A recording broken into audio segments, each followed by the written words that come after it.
अहाँ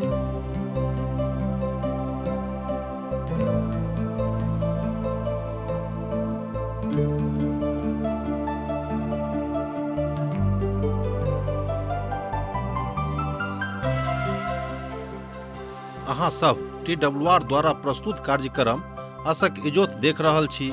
यह एकटा सुनियोजित रूप से बाइबल के पुस्तक के अध्ययन थिको हैं। ई कार्यक्रम के उद्देश्य अछि कि लोग सब संसार के बनावे वाला परमेश्वर के उद्देश्य के जाने, कि हुनक इच्छा के अनुरूप चल चली। ई उद्देश्य के संग हम वह कार्यक्रम अहाँ के लेल प्रस्तुत कर रहल छी। कृपया क के देखू आ सुनू, जाय सो परमेश्वर अहाँ के सफल बनावे। आशा के इजोत मैथिली कार्यक्रम में एक बेर और हम अहाँ के अभिनंदन प्रभु यीशु मसीह के मीठ आ पवित्र नाम में कह रहलहुं हैं। आजुक दिन हमरा सब पहले अध्याय में छी, मुदा कोशिश करब जे आजुक दिन ए अध्याय के अध्ययन समापन क दिए।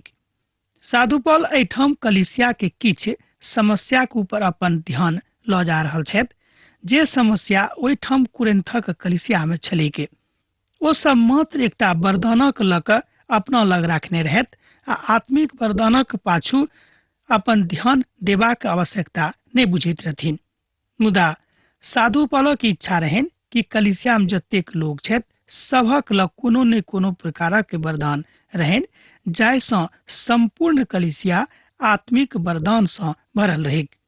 आजुक दिन में एहि बातक बड़ आवश्यकता थिक जे संपूर्ण कलीसिया आत्मिक वरदान सँ भरल रहै। कलीसियाक मुख्य काज थिक प्रभु यीशु के पुनरागमनक प्रतिज्ञा। एहिसँ आशा फलवरित होइत अछि आ कलीसिया पैघ वरदानक अछि। प्रभु यीशु मसीह के आगमन प्रतीक्षा करनाइ।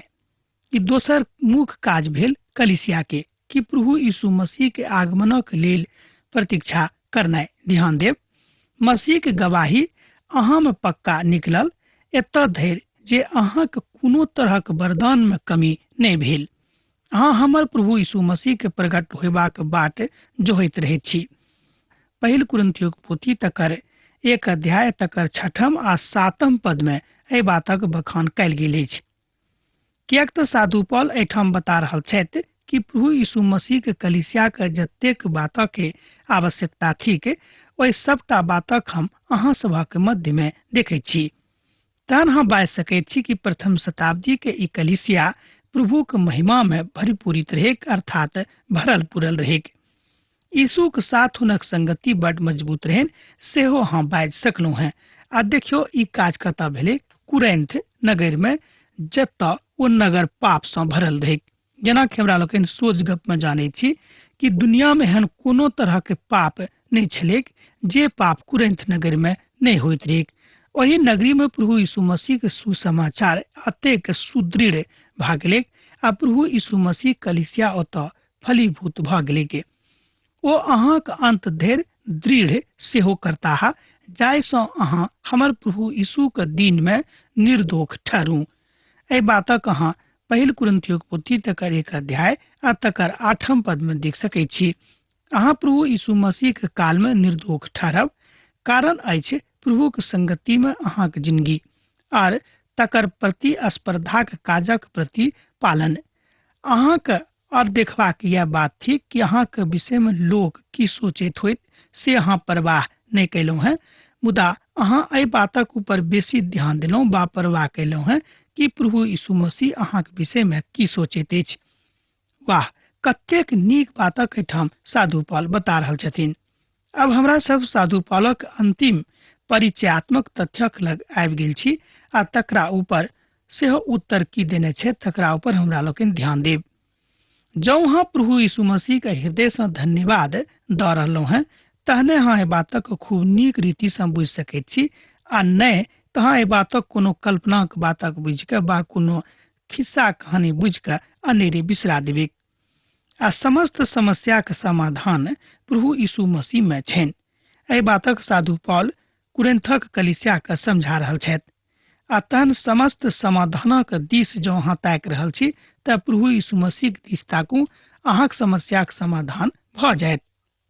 किएक तऽ पवित्र पोथी बाइबिल कहैत अछि कि परमेश्वर सच्चा छथि जे अहाँक अपन पुत्र हमर प्रभु यीशु मसीह के संगति में बजौने छथि। एहि बातक अहाँ नवम पद में देख सकैत छी। अहाँ देख रहलहुँ हैं जे प्रभु यीशु मसीह के नामक बखान मिलैत अछि। आ प्रभु के विषय में एहिके बाद लगभग सब ठाम बतायल गेल अछि। साधु पौल एहिठाम अपन ध्यान ओहि आशीषक दिस लऽ जा रहल छथि जे प्रभु सत्ताक दिस हमरा सभक आमंत्रित करैत अछि। साधु पौल एहिठाम 4 बातक बता रहल छथि जे बात प्रभु यीशु मसीह के पहचान सँ बड उचित होइत अछि। ओ कहलनि कि अहाँ में एकटा नीक चिन्ह होइत कि जँ अहाँ कोनो तरहक गलती करय वाला लोकक माफ कऽ दैत छियनि तेकर मतलब यह भेलै कि अहाँ प्रभु यीशु मसीह के लोक बनि गेलहुँ हैं। एहि तरह ओ अपन लोकक पहचानक बता रहल छथि।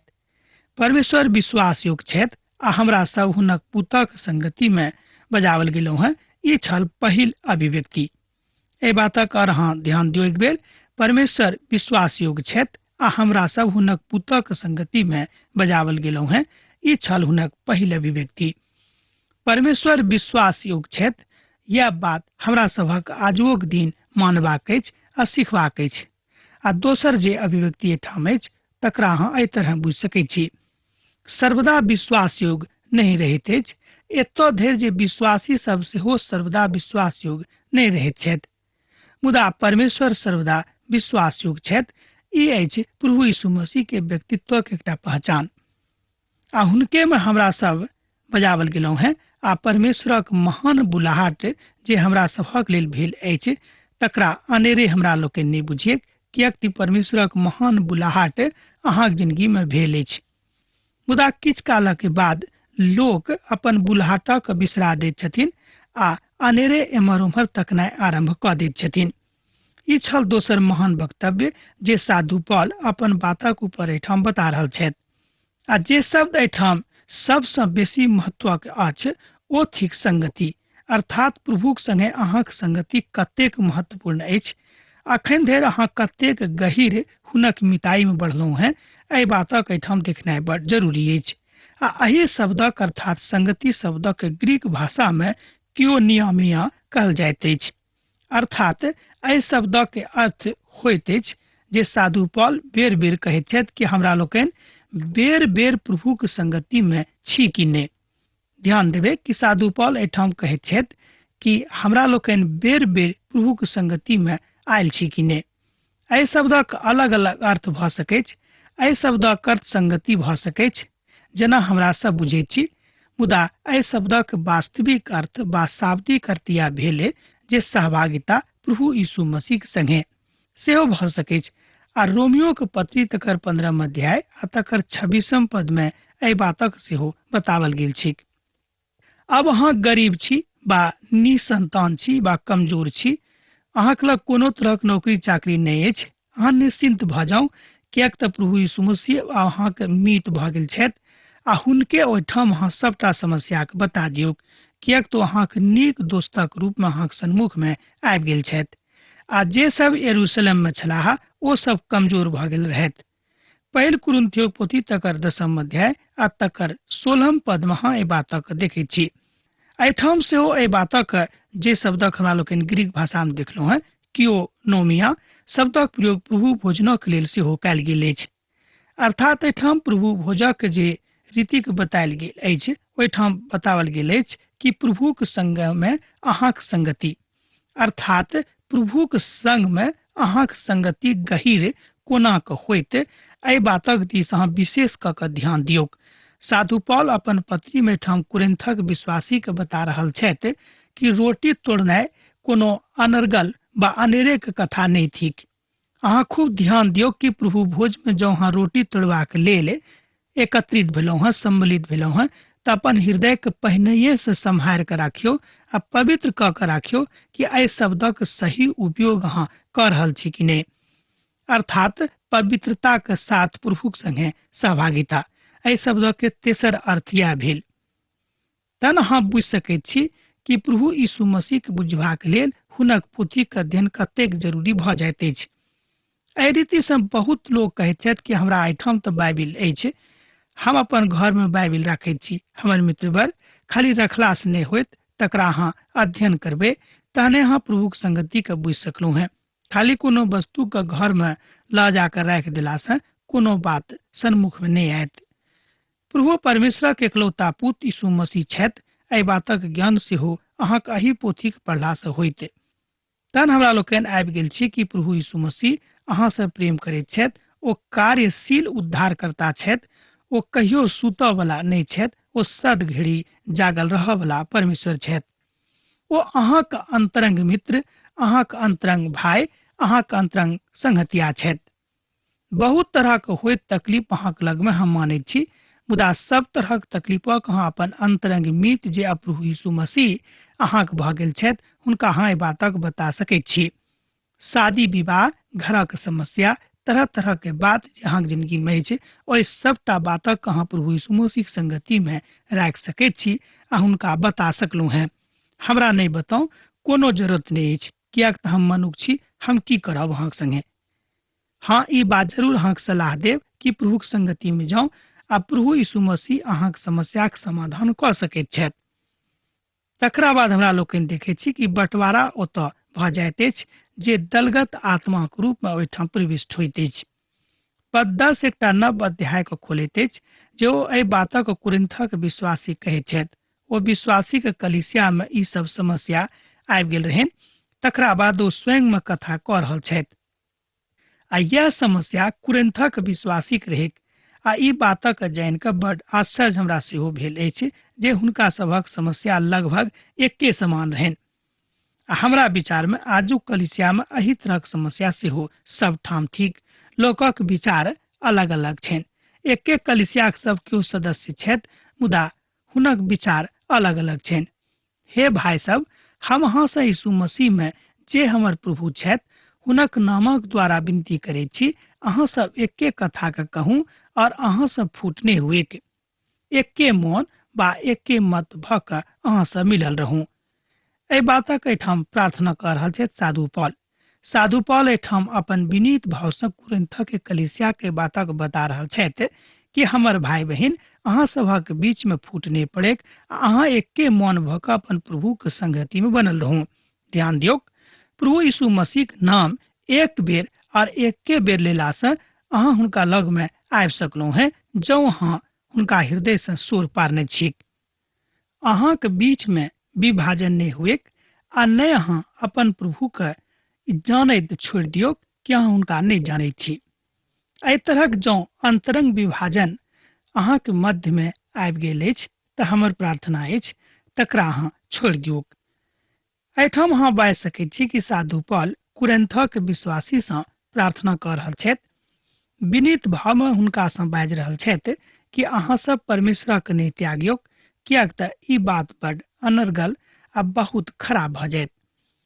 फिलिपियो पोथी तकर 2 अध्याय आ तकर 5 पद से लऽ कऽ 8 पद धरि एहि बातक ऊपर विचार विमर्श कऽ सकलू हैं।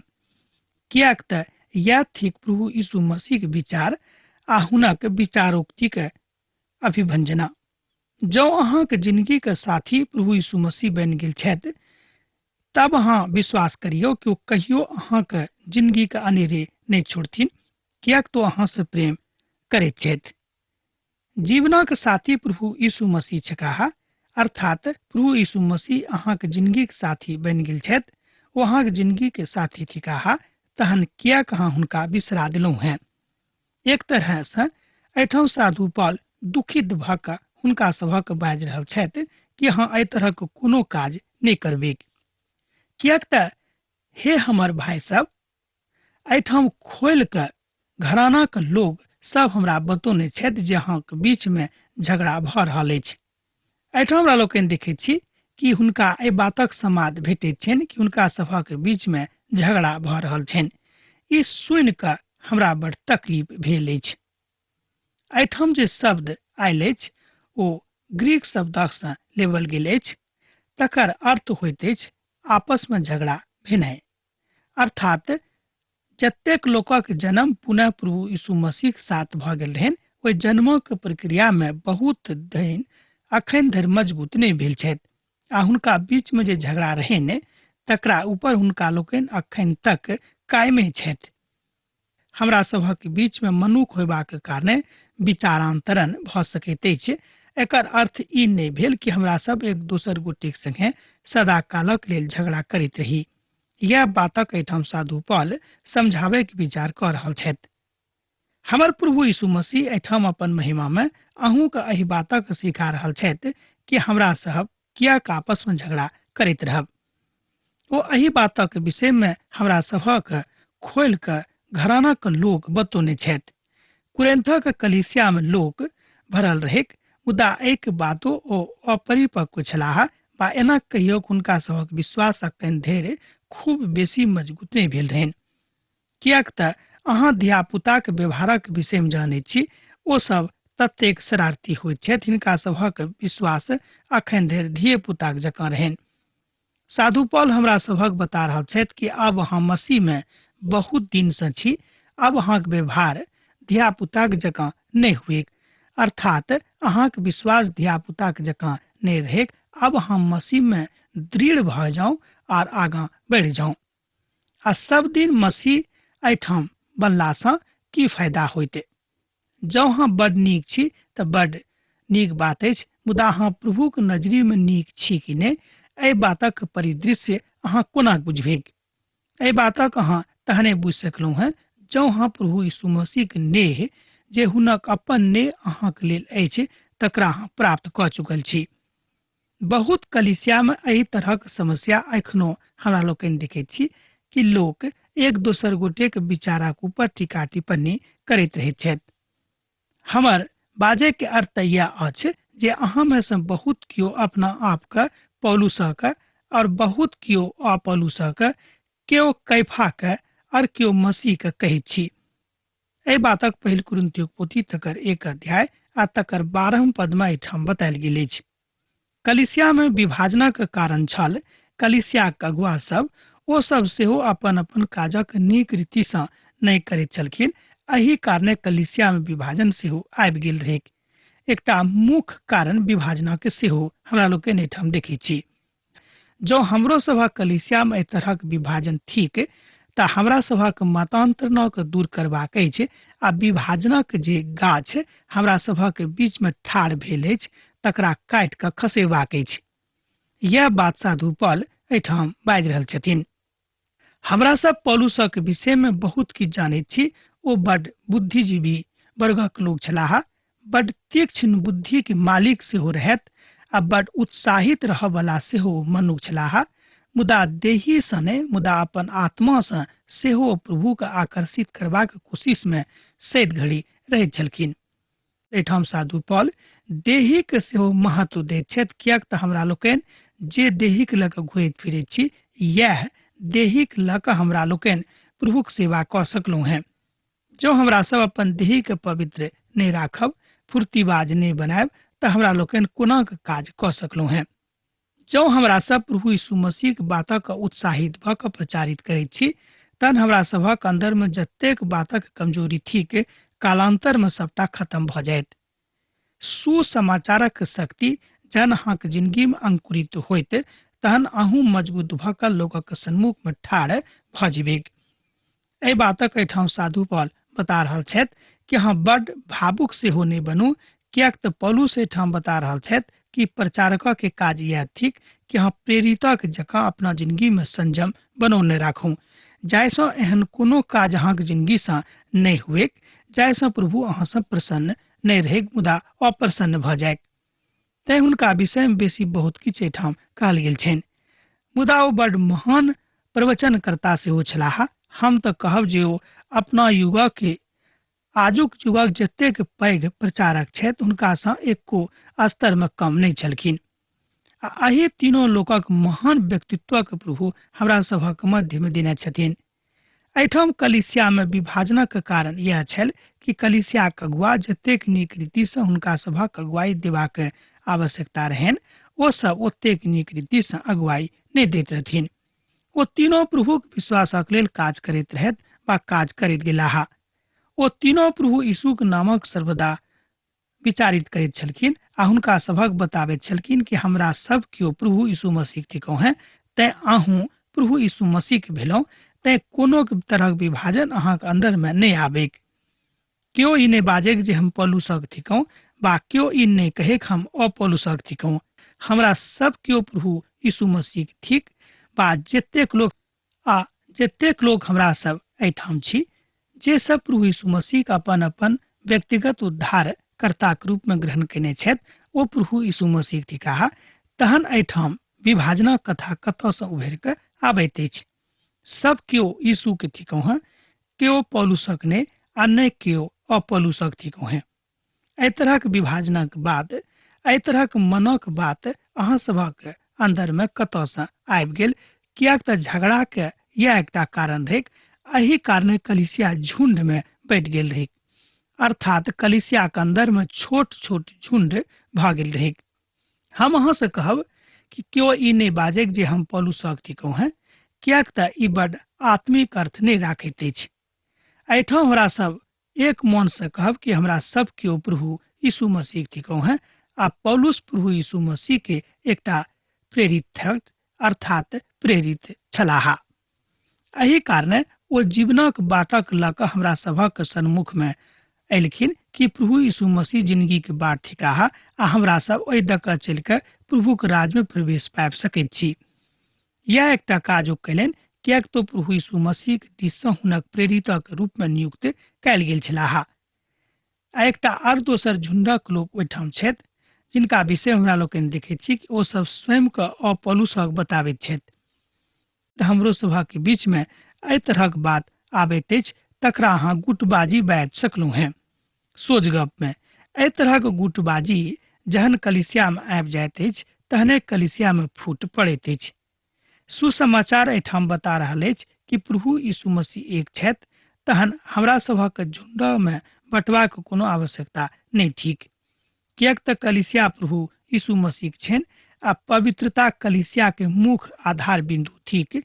जो हमरा सब कलीसिया के पवित्रता के समाप्त कऽ देबेक, तब प्रभु यीशु मसीह ओतऽ कहियो नहीं होता हा।